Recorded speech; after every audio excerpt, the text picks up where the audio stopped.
اس کے بعد کہنے لگے کہ ابراہیم کیا تمہیں نہیں معلوم کہ یہ بات نہیں کر سکتے، ان لوگوں کو بات کرنے نہیں آتا؟ تو حضرت ابراہیم علیہ السلام نے اس وقت کہا کہ جب تمہارا خدا اتنا عاجز ہے، اتنا کمزور ہے کہ اس کو زبان سے بات کرنے بھی نہیں آتا، تو ایسا خدا جو اپنے آپ کا بچاؤ نہیں کر سکتا وہ خدا کیسے بن سکتا ہے؟ یہ بات انہوں نے توحید کی سمجھائی، ان کے بات سمجھ میں بھی آ گئی تھی، لیکن ضد تھی، تکبر تھا ان کے اندر، اس وجہ سے ان لوگوں نے کہا کہ نہیں نہیں، ابراہیم کو جلا دو، حرقوہ، ابراہیم کو جلا دو آگ کے اندر۔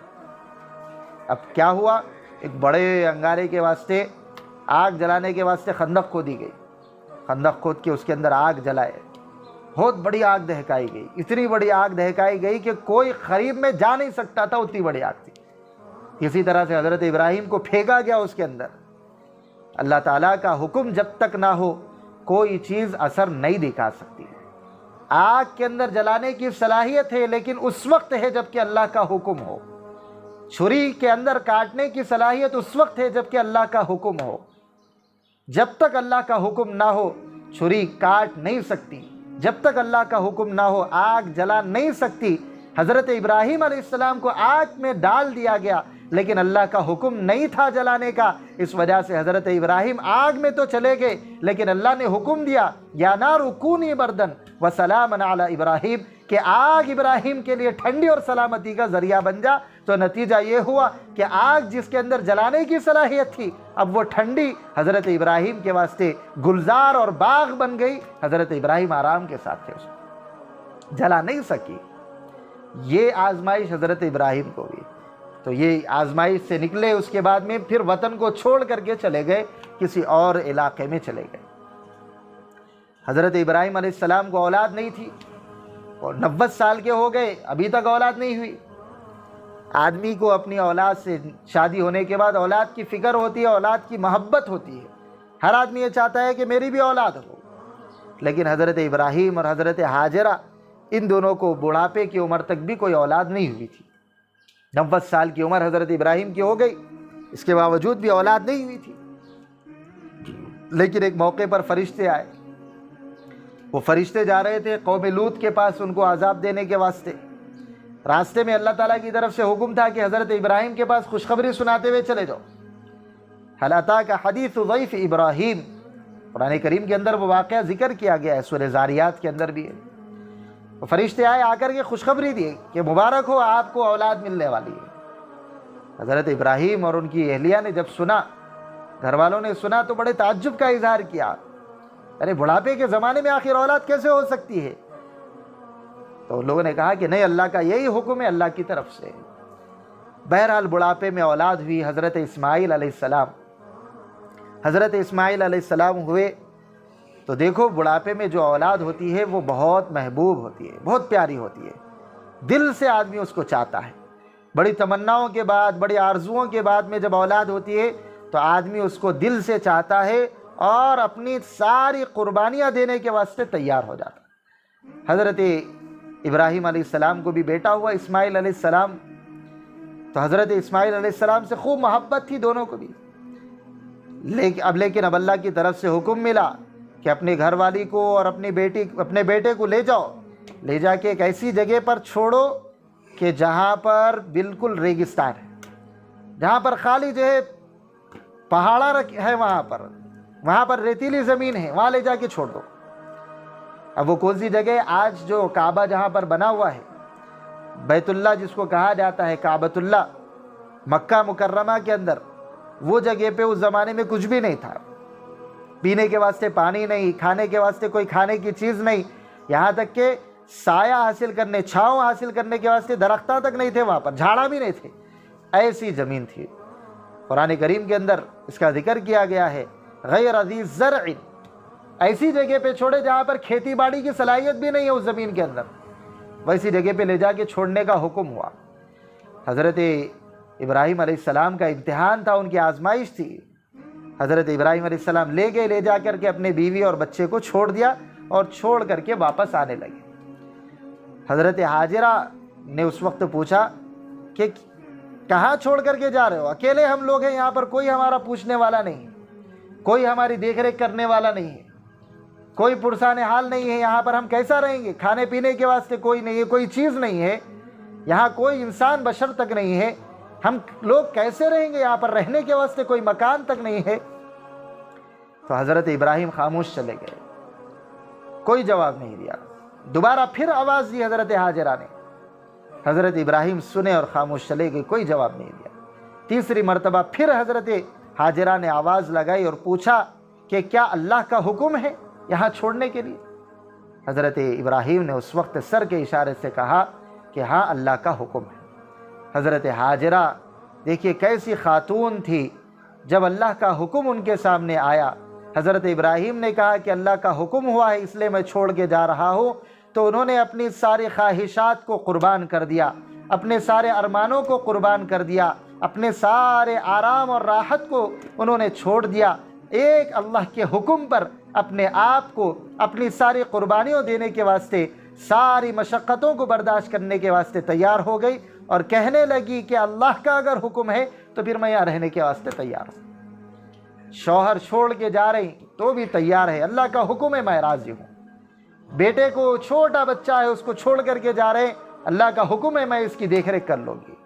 کھانے پینے کا کوئی انتظام نہیں ہے لیکن اللہ کا حکم ہے، اس وجہ سے اس کو بھی میں برداشت کرنے کے لیے تیار ہوں۔ پانی کا انتظام نہیں تھا، اب پانی تلاش کر رہی حضرت ہاجرہ، کبھی یہ پہاڑ پہ جا رہے کبھی وہ پہاڑ پہ جا رہے، صفا اور مروہ دو پہاڑ تھے تو وہاں اوپر جا رہے، کبھی اس کے اوپر جا کے دیکھ رہے کہیں پانی نظر آتا کیا، پھر وہاں سے اتر رہی دوسرے پہاڑ پہ چڑھ رہی مروہ کے اوپر، وہاں چڑھ کے دیکھ رہی وہاں پر سے کہیں پانی نظر آ رہا کیا۔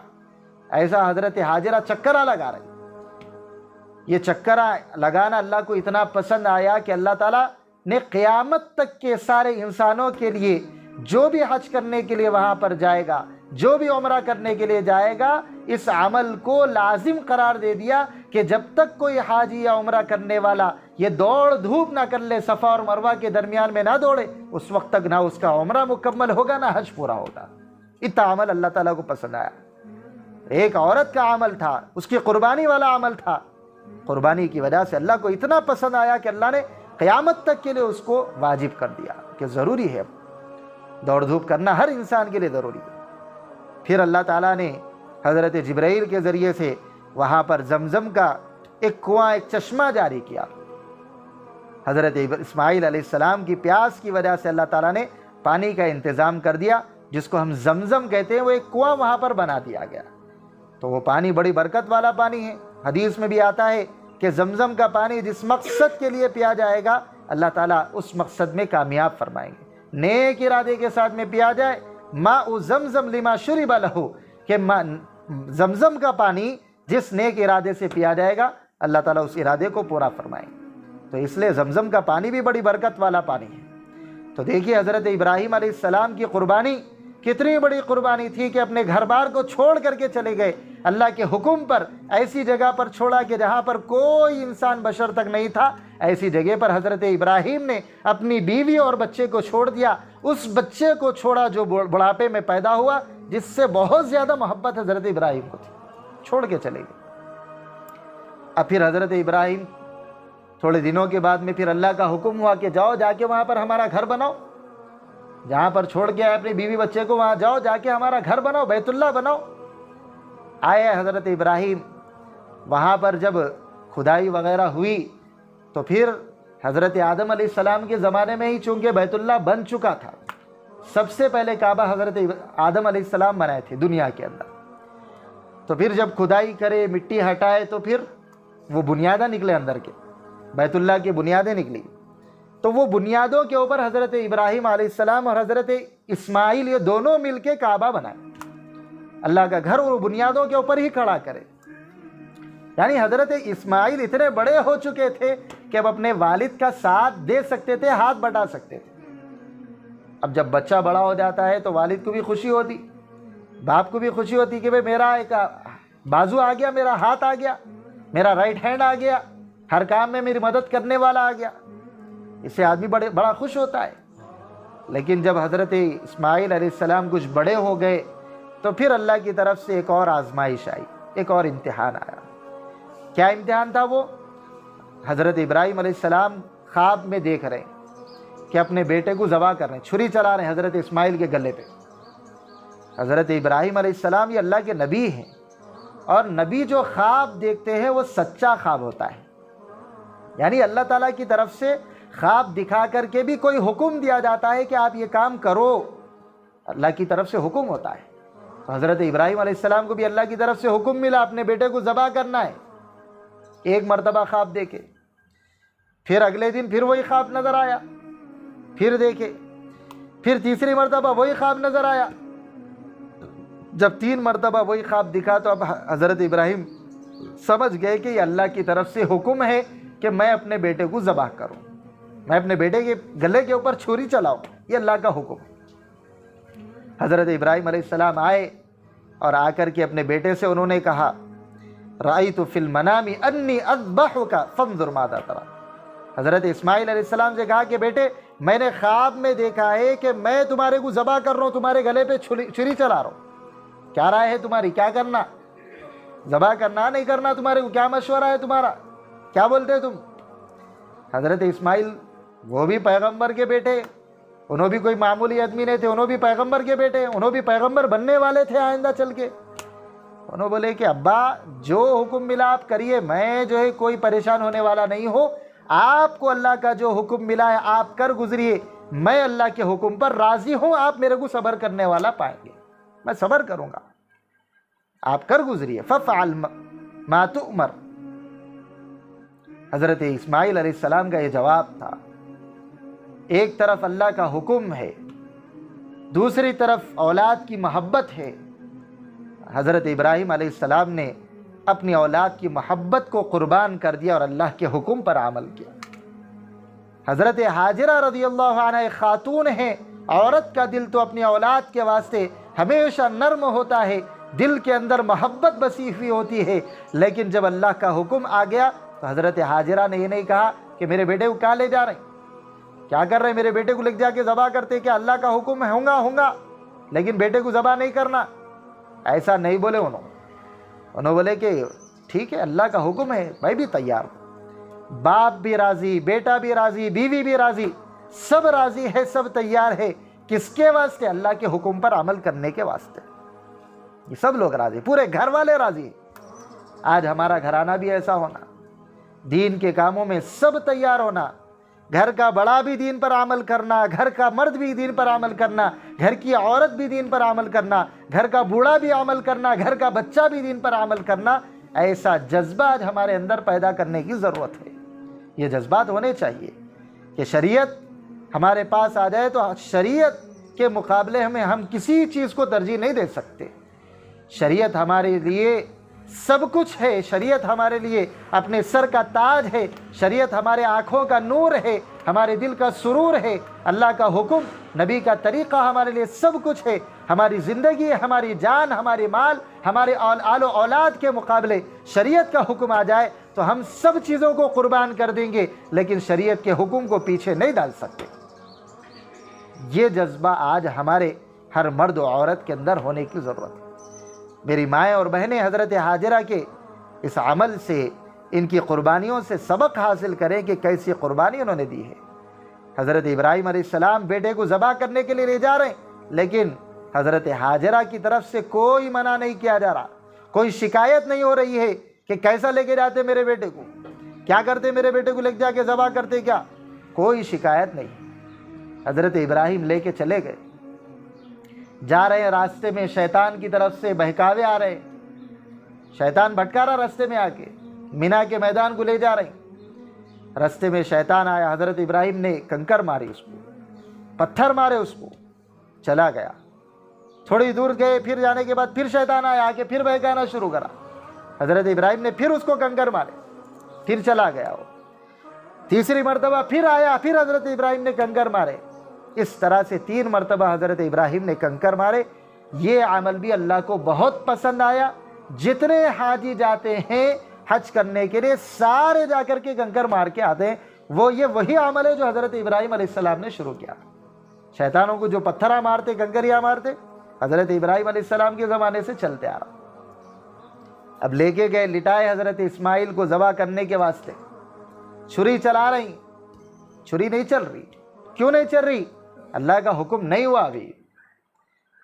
پتہ چلا کہ جب تک اللہ کا حکم نہ آئے اس وقت تک کوئی چیز اثر نہیں دکھا سکتی، چھری کاٹ نہیں سکتی، آگ جلا نہیں سکتی، کوئی انسان نقصان نہیں پہنچا سکتا، نہ کوئی فائدہ پہنچا سکتا ہے، نہ کوئی نقصان پہنچا سکتا ہے، نہ کوئی اولاد دے سکتا ہے، نہ مال دے سکتا ہے، نہ جائیداد دے سکتا ہے، نہ کوئی کھیتی باڑی دے سکتا ہے، نہ پانی برسا سکتا ہے، بلکہ سب کام کرنے والی ذات ایک اکیلی اللہ کی ہے۔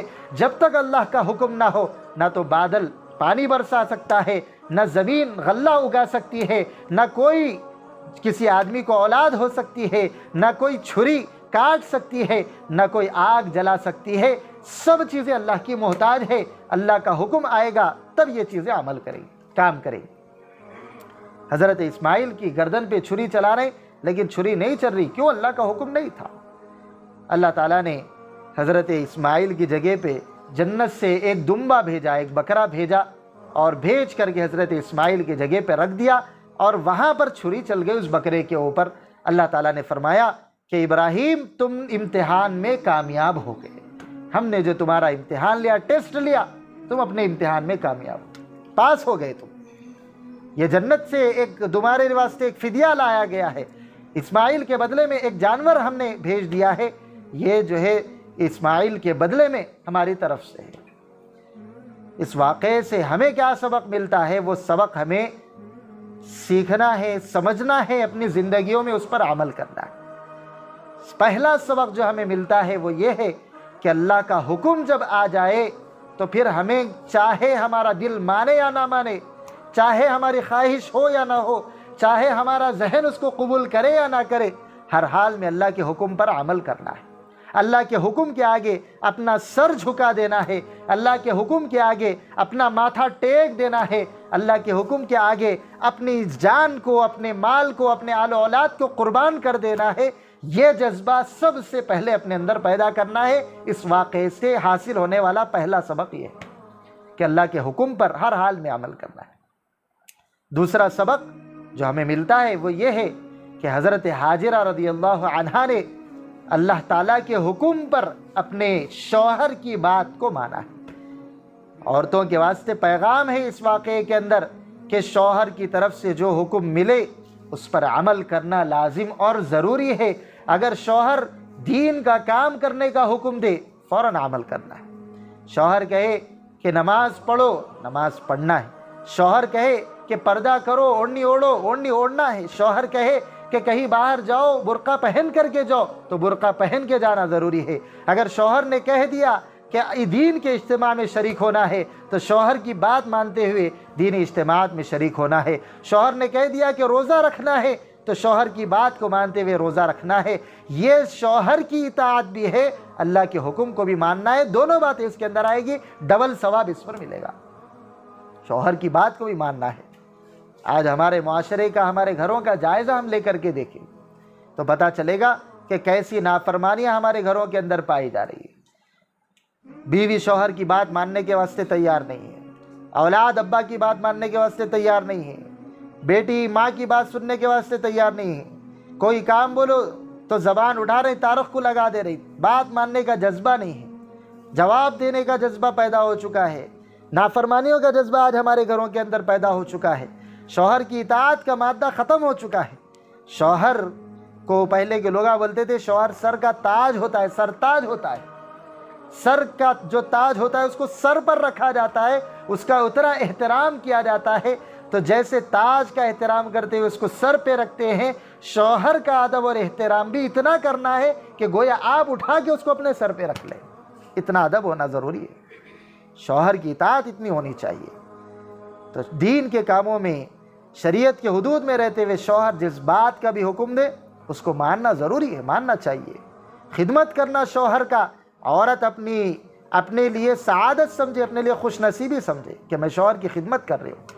شوہر آ گئے گھر میں تو اس کو دیکھ کر کے مسکرانا چاہیے۔ شوہر آ جائے گھر کے اندر تو اس کے واسطے کھانے پینے کا انتظام کرنا چاہیے۔ شوہر آ جائے گھر میں تو دسترخوان بچھانا چاہیے، اس کے لیے اچھے کھانے کا نظم کرنا چاہیے، اس کی راحت کے سامان مہیا کرنا چاہیے۔ آدمی گھر کے باہر جاتا ہے تو دوڑ دھوپ کر کے تھکا مارا آتا ہے، گھر میں آنے کے بعد اس کو چین اور سکون کی ضرورت ہوتی ہے، اس کے دماغ کو ٹینشن نہیں ہونا چاہیے، چین اور سکون کی ضرورت ہوتی ہے۔ باہر کام کاج کر کے بیچارہ گھر میں آیا، گھر میں آتے کہ پھر وہی ٹینشن شروع ہو گئے، گھر میں آتے ہی وہی روز کی کرکری چل رہی، وہی روز کے جھگڑے چل رہی، وہی روز کے پنچایتیں چل رہی، آتے ہی تو میں شروع ہو جا رہی، گالی گلوچ شروع ہو جا رہی، مار دھاڑ شروع ہو جا رہی۔ تو ایسا کرنے سے گھر جو ہے جس کو جنت بننا چاہیے وہ جنت نہیں بلکہ جہنم بن جائے گا، دنیا کے اندر ہی جہنم کی سزا یہاں پر مل جائے گی۔ تو اس لیے شوہروں کے ساتھ ہمدردی کا، خیر خواہی کا مزاج ہونا چاہیے۔ مردوں کے اندر بھی یہ چیز ہونی چاہیے کہ وہ عورتوں کے ساتھ حسن سلوک کرے، ان کے ساتھ ہمدردی کا برتاؤ کرے، ان کے ساتھ میں خیر خواہی کا معاملہ کرے، ان کے ساتھ میں مہربانی کا معاملہ کرے، ان کے ساتھ اچھا برتاؤ کرے۔ اللہ کے نبی کے جو اخلاق تھے ویسے اخلاق کے ساتھ میں اپنے بیویوں کے ساتھ پیش آئے۔ شوہروں کی بھی یہ ذمہ داری ہے، عورتوں کی بھی یہ ذمہ داری ہے۔ تو دوسرا سبق حضرت ابراہیم کی اور حضرت حاجرہ کی زندگی سے ملتا ہے کہ عورتیں اپنے شوہروں کی اطاعت و فرما برداری کریں۔ تیسرا سبق ہمیں ملتا ہے کہ ہم دین کے کاموں میں اپنے شوہر کی، اپنے گھر والوں کی مدد کریں، کہ بیوی اپنے شوہر کی مدد کرے دین کے کاموں میں۔ شوہر اگر نماز کو نہیں جاتا بیوی اس کو بھیجائے، اولاد نماز نہیں پڑھتی ہے بیوی ان کو بھیجائے، بچہ نماز کو نہیں جا رہا اماں اس کو بھیجائے، بیٹی نماز نہیں پڑھ رہی ہے اماں اس کو کہے کہ بیٹی اٹھ جا نماز پڑھ لے، پردہ نہیں کر رہی لڑکی بڑی ہو گئی اس کے باوجود پردہ نہیں کر رہی، اماں اس سے یہ کہے کہ بیٹی اوڑھنا ضروری ہے، اس کے بغیر نہیں چلے گا۔ بیٹی بڑی ہو گئی اس کے بعد بھی اگر برقع نہیں پہن رہی تو اماں یہ کہے کہ بیٹی برقع اوڑھ کر کے باہر جانا ہے۔ عورتیں پہلے خود جو کام کرتی ہے بچے بھی دیکھ کے وہی کام سیکھتے ہیں۔ آج بڑی عورتیں بغیر برقعے کے پھر رہی ہیں، برقع نام کی کوئی چیز معلوم ہی نہیں، بغیر برقعے کے، بغیر پردے کے بازاروں کے اندر چلے جا رہے ہیں، رشتہ داروں کے اندر چلے جا رہے ہیں، دعوتوں کے اندر چلے جا رہے ہیں، یہ سب کام ہو رہے ہیں بغیر پردے کے، بغیر برقعے کے، یہ سب کام ہو رہے ہیں۔ بڑے لوگ نہیں کریں گے تو بچے کہاں سے کرتے؟ بچے وہی کام کرتے ہیں جو بڑوں کو کرتا ہوا دیکھتے ہیں۔ اماں جو کام کرے گی بچی بھی وہی کام کرے گی، اماں اگر برقع پہنے گی بچی بھی پہنے گی، اماں نہیں پہنے گی تو بچی بھی برقع نہیں پہنے گی۔ اماں نماز پڑھے گی تو بچی بھی نماز پڑھے گی، اماں نماز نہیں پڑھے گی بچی بھی نماز نہیں پڑھے گی۔ گھر کے اندر پہلے دین ہونا ضروری ہے۔ عورتوں میں دین آئے گا تو اولاد کے اندر، نسلوں کے اندر دین آئے گا۔ عورتوں میں دین نہیں آئے گا تو پھر نسلیں برباد ہو جائیں گی اور اجڑ جائیں گی، خاندان کے خاندان تباہ و برباد ہو جائیں گے۔ اس لیے تیسرا سبق جو ہمیں اس واقعے سے لینا ہے وہ یہ ہے کہ دین کے کاموں میں اپنے گھر والوں کی مدد کرنا ہے، شوہر کی مدد کرنا ہے، اپنی اولاد کی مدد کرنا ہے، اپنی اولاد کی تربیت کرنا ہے، اپنے آپ کو دیندار بنانا ہے، اپنے گھر والوں کو دیندار بنانا ہے، تبھی جا کر کے ہمارے گھر کا ماحول دیندار بنے گا۔ گھر کے اندر سے بے دینی ختم ہو جائے گی، گھر کے اندر سے بے دینی یا شیطانی کام ختم ہو جائیں گے، گھر کے اندر سے سارے جو کام شریعت کے خلاف ہے وہ سارے کے سارے ختم ہو جائیں گے، دینداری کا جذبہ ہمارے اولادوں کے اندر پیدا ہوگا، ہماری نسلیں پھر دیندار بنیں گی، تبھی جا کر کے پورے محلے اور پورے گاؤں کے اندر دین کا مزاج عام ہوگا۔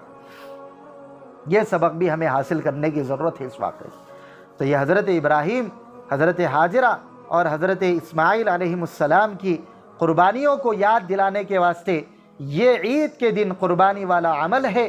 یہ قربانی والا عمل اسی حضرت ابراہیم کی قربانی کو، حضرت اسماعیل کی قربانی کو یاد دلاتا ہے۔ تو اس سے حاصل ہونے والا سبق یہ ہے کہ ہمیں بھی اپنے خواہشات کو قربان کرنا ہے۔ جیسے حضرت ابراہیم نے اپنے سب سے زیادہ محبوب اور پیارے بیٹے کی قربانی کرنے کے لیے تیار ہو گئے اور اپنی قربانی دینے کے لیے، اپنی جذبات کی قربانی دینے کے لیے تیار ہو گئے، اپنی خواہشات کی قربانی دینے کے لیے تیار ہو گئے، دین کی خاطر ہر طرح کی مصیبت کو برداشت کرنے کے لیے تیار ہو گئے، اللہ کے آگے اپنے آپ کو انہوں نے جھکا دیا۔ ایسے ہی آج ہم سب کو بھی، مردوں اور عورتوں سب کو، اللہ کے حکم کے آگے سب کو جھک جانا ہے۔ اللہ کا حکم آ جائے تو اپنی خواہشات کو قربان کر دینا ہے، اللہ کا حکم آ جائے تو اپنی تمناؤں کو قربان کر دینا ہے، اللہ کا حکم آ جائے تو اپنی مرادوں کو قربان کر دینا ہے، اللہ کا حکم آ جائے تو پھر ایسی صورت میں جتنے اپنے خواہشات اور ارمانے سب کو چھوڑ دینا ہے۔ آج دیکھیے اللہ کا حکم آ رہا ہے، مؤذن کی اذان کی آواز آ رہی ہے، اس کے باوجود ہم نماز پڑھنے کے لیے تیار نہیں ہیں۔ اپنا کام کاج تو ہمارے کو پسند ہے، ہم جو ہے صبح اٹھ کر کے جنگل کو جا رہے ہیں بڑی مشقتوں کے ساتھ، سردی ہے اس کے باوجود جا رہے ہیں، بارش ہو رہی ہے اس کے باوجود جا رہے ہیں، دھوپ ہے گرما ہے اس کے باوجود بھی جاتے ہیں۔ کیوں؟ اس لیے کہ ہمیں اپنے روزی روٹی کی فکر ہے، دنیا کی ہمیں فکر ہے، لیکن آخرت جہاں پر ہمیں جا کر کے حساب دینا ہے اس کی ہمیں کوئی فکر نہیں، اس لیے نماز پڑھنے کے لیے ہم تیار نہیں ہیں۔ اس لیے میری مائیں اور بہنیں، گزارش ہے کہ ہم دین کے کاموں میں آگے بڑھیں، بڑھ چڑھ کر کے حصہ لیں۔ ہم بات سن کر کے اٹھ کے نہ چلے جائیں، بات سنیں عمل کرنے کی نیت سے سنیں، بات سنیں عمل کرنے کے مقصد سے سنیں، اس لیے کہ جو بات بغیر عمل کی نیت کے سنی جاتی ہے تو اس کا کوئی فائدہ بھی نہیں ہوتا ہے۔ عمل کرنے کی نیت اگر نہ ہو تو ایسا ہے جیسا کہ ایک تیز بارش پہاڑ کے اوپر برسی اور پھر اس کے بعد تھوڑی دیر کے بعد دیکھو تو پہاڑ کے اوپر کچھ بھی نہیں ہے، پانی آیا اور پانی بہہ کر کے چلے گیا، پہاڑ کو کوئی فائدہ نہیں ہوتا۔ اگر عمل کی نیت نہ ہو تو پھر ہمارے اوپر بھی یہ بیان ہم سن رہے ہیں تو ایک بارش ہو رہی ہے اور عمل کرنے کی نیت نہیں ہے تو دل کے اندر بھی بات نہیں اترے گی، ذہن کے اندر بھی بات نہیں بیٹھے گی، سن لیے سن کر کے چلے گئے تو پھر بات سن لیے ختم ہو گئی، اس کے بعد کوئی عمل کا جذبہ نہیں ہوگا، کوئی ثواب نہیں ملے گا۔ وہی عمل کی نیت سے سنیں گے تو پھر اس کی مثال ایسی ہے جیسے بارش ہوئی کسی تالاب کے اندر، کسی کنٹے کے اندر، اور وہ پانی جا کر کے وہاں پر جمع ہو گیا تو اس تالاب سے انسان بھی فائدہ اٹھاتا ہے اور جانور بھی آ کر کے فائدہ اٹھاتے ہیں، اس تالاب کی زمین کو بھی فائدہ ہوتا ہے، دوسروں کو بھی فائدہ ہوتا ہے، سارے انسان اور جانور اس سے فائدہ اٹھاتے ہیں۔ ہم بھی اگر عمل کی نیت سے سنیں گے تو ہمارے کو بھی اس کا فائدہ ہوگا، اور ہم عمل کریں گے تو دیکھنے والوں کو بھی اس کا فائدہ ہوگا، ہم دوسروں کو بھی بات بتا سکیں گے۔ اس لیے عمل کی نیت سے سنیں، عمل کے جذبے کے ساتھ میں سنیں، جتنی باتیں آ رہی ہیں سب پر عمل کرنے کی نیت سے سنیں تو اللہ تعالیٰ عمل کی توفیق بھی دیں گے، ثواب بھی اللہ تعالیٰ عطا فرمائیں گے۔ تو آج اس واقعے سے یہ سبق ہمیں حاصل کرنے کی ضرورت ہے۔ دوسری بات، دو تین باتیں بتا کر کے میں اپنی گفتگو ختم کروں گا۔ دوسری بات یہ ہے کہ ذی الحجہ کا مہینہ بڑی عظمت اور احترام والا مہینہ ہے۔ اللہ تعالیٰ نے جو 12 مہینے بنائے ان میں 4 عظمت اور احترام والے بڑے بڑے مہینے، بہت بڑی فضیلت والے، ان میں سے یہ ذی الحجہ کا ایک مہینہ بھی ہے۔ اللہ کے نبی صلی اللہ علیہ وسلم نے فرمایا ذی الحجہ کے ابتدائی اسٹارٹنگ کے جو 10 دن ہیں، ان 10 دنوں میں جو عمل کیا جاتا ہے اللہ کو بہت زیادہ پسند ہے، بہت زیادہ پسند ہے۔ پھر اللہ کے نبی فرماتے ہیں کہ اگر کوئی بندہ ایک دن کا روزہ رکھ لے، 1 تاریخ سے لے کے 9 تاریخ تک، 10 تاریخ تو کو عید رہتی، 10 کو عید ہے، اس دن میں تو روزہ نہیں رکھنا ہے، تو 1 تاریخ سے 9 تاریخ تک اگر کوئی بندہ ایک دن کا روزہ رکھ لے، اللہ 1 سال کے اس کے جو ہے روزہ رکھنے کا ثواب دیں گے۔ 2 روزے رکھ لے تو 2 سال کے روزوں کا ثواب ملے گا، اگر کوئی 9 روزے رکھ لے تو 9 سال کے روزوں کا ثواب اس کو مل جائے گا۔ اتنی بڑی فضیلت ان دنوں میں روزہ رکھنے کی ہے۔ ایسے ہی اگر ان راتوں کے اندر کوئی عبادت کر لے تو اللہ کے نبی فرماتے ہیں کہ ہر رات میں عبادت کرنے پر اللہ تعالیٰ کی طرف سے شب قدر میں عبادت کرنے کا ثواب ملے گا۔ دن بھی بہتر ہے، افضل ہے، فضیلت والے ہیں، راتیں بھی فضیلت والی ہے، اس لیے ان دنوں اور راتوں کی قدر دانی کی ضرورت ہے۔ روزانہ ہم روزہ نہیں رکھ سکتے تو کم سے کم عرفے کا تو روزہ رکھ لیں۔ آج کو 8 دن عرفے کا دن ہے، 9 تاریخ، آج کو 8 دن ہفتے کے دن ہے، تو اس دن میں روزہ رکھ لیں۔ اللہ کے نبی نے فرمایا مجھے اللہ کی ذات سے امید ہے کہ اللہ تعالیٰ اس ایک عرفے کے روزے کی وجہ سے آدمی کے 2 سال کے گناہ معاف کر دیں گے۔ ایک پچھلے سال کا گناہ معاف کریں گے، ایک آنے والے سال کا گناہ معاف کریں گے، 2 سال کے گناہ مٹیں گے۔ آج کوئی آدمی نہیں بول سکتا کہ بھائی میں جو ہے گناہوں سے دھلا ہوا ہوں، میں جو ہے پاک صاف ہوں گناہوں سے، میں کبھی کوئی گناہش نہیں کرا، میں کبھی کوئی گناہ میرے سے نہیں ہوا۔ کوئی آدمی نہیں بول سکتا، کوئی دودھ کا دھلا ہوا نہیں ہے، ہر آدمی سے گناہ ہوتا ہے، ہر مرد سے گناہ ہوتا ہے، ہر عورت سے گناہ ہوتا ہے۔ اب گناہ ہر انسان سے ہوتا ہے، لیکن انسان، بہترین انسان وہ ہے کہ جو گناہ کرنے کے بعد توبہ کر لے۔ توبہ کرنے کے واسطے اللہ تعالیٰ بہت سارے گناہوں کو مٹانے کے لیے اللہ کی طرف سے بہت سارے اعمال رکھے جاتے ہیں، انہی اعمال میں سے ایک عرفے کا روزہ بھی ہے۔ وہ روزہ رکھ لیں گے تو 2 سال کے چھوٹے گناہ اللہ معاف کریں گے، توبہ کر لیں گے تو اللہ بڑے گناہ بھی معاف کریں گے، بڑے گناہ چھوٹے گناہ سب معاف ہو جائیں گے۔ توبہ کرنا ضروری ہے بڑے گناہوں کے لیے۔ اس وجہ سے عرفے کے روزے کا اہتمام کریں، ذی الحجہ کے 10 دنوں کے روزوں کا اہتمام کریں۔ اور تیسری بات جو ہمیں کرنا ہے وہ اور ایک کام ہے ایام تشریق میں تکبیر تشریق پڑھنا۔ تکبیر تشریق 9 ذی الحجہ سے، عرفے کے دن کی فجر کی نماز سے 13 ذی الحجہ کی عصر تک، 9 ذی الحجہ کی فجر سے 13 ذی الحجہ کی عصر تک تکبیر تشریق پڑھنا ہے۔ مرد مسجدوں کے اندر زور سے پڑھیں گے، عورتیں اپنے گھروں کے اندر آہستہ پڑھیں گی۔ ہر فرض نماز کے بعد ایک مرتبہ تکبیر تشریق پڑھنا ہے، اور وہ تکبیر کیا ہے؟ اللہ اکبر لا الہ الا اللہ واللہ اکبر وللہ الحمد۔ یہ تکبیر تشریق ہے۔ یہ تکبیر تشریق 5 دن تک پڑھنا ہے، عرفے کے دن کی فجر سے لے کے 13 ذی الحجہ کی عصر تک، 5 دن تک یہ تکبیر تشریق پڑھنا ہے۔ یہ اعمال ہے جو ذی الحجہ کے اندر ہمارے کو کرنے کے ہیں۔ تو بہرحال خلاصہ گفتگو کا یہ ہے کہ حضرت ابراہیم علیہ السلام کی زندگی سے جو سبق ہمیں مل رہا ہے، اللہ کی اطاعت کرنے کا، اللہ کے حکم کے آگے اپنے آپ کو جھکا دینے کا، شوہر کی اطاعت و فرما برداری کرنے کا، اور گھر کے اندر شوہر اور اپنی اولاد کے دینی مددگار بننے کا، یہ سبق اپنی زندگیوں میں پیدا کرنے کی ضرورت ہے۔ اور ذی الحجہ کی جو برکت والے دن چل رہے ہیں، فضیلت والی راتیں چل رہی ہے، ان راتوں میں اللہ تعالیٰ کی عبادت کرے، دنوں کے اندر روزہ رکھنے کا اہتمام کرے، اور تکبیر تشریق جو عرفے کے دن سے پڑھی جاتی ہے اس کا بھی اہتمام کریں۔ خاص طور پہ 5 ٹائم کی نمازیں پابندی کے ساتھ اہتمام کے ساتھ ادا کریں، مرد حضرات بھی ادا کریں، عورتیں بھی ادا کریں۔ اللہ تعالیٰ نمازوں کی برکت سے ہماری زندگیوں میں برکتیں عطا فرمائیں گے۔ نمازوں کی برکت سے اللہ تعالیٰ ہماری ساری پریشانیوں کو دور کریں گے۔ نمازوں کی برکت سے اللہ تعالیٰ ہماری جان میں، مال میں، آل و اولاد میں اور ہمارے گھروں کے اندر خوب برکتیں عطا کریں گے۔ اس کا یقین آج ہمیں پیدا کرنے کی ضرورت ہے۔ اللہ مجھے آپ کو سب کو کہنے سننے سے زیادہ عمل کرنے کی توفیق عطا فرمائے، آمین۔ وآخر دعوانا الحمدللہ رب العالمین۔ درود شریف پڑھ لیجئے، دعا کریں گے۔